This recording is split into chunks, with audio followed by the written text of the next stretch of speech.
ওদের হাঁটা চলা দেখলে পথে ভূমিকম্প হয়। আরে হাওয়া হাওয়া এ হাওয়া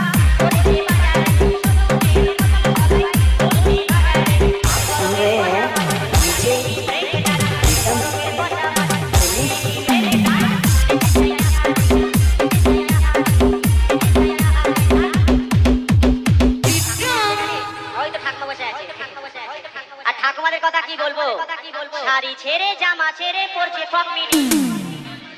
আর ঠাকুমা বললে যায় রেগে, তাই বলে অ দিদি একাদশীতে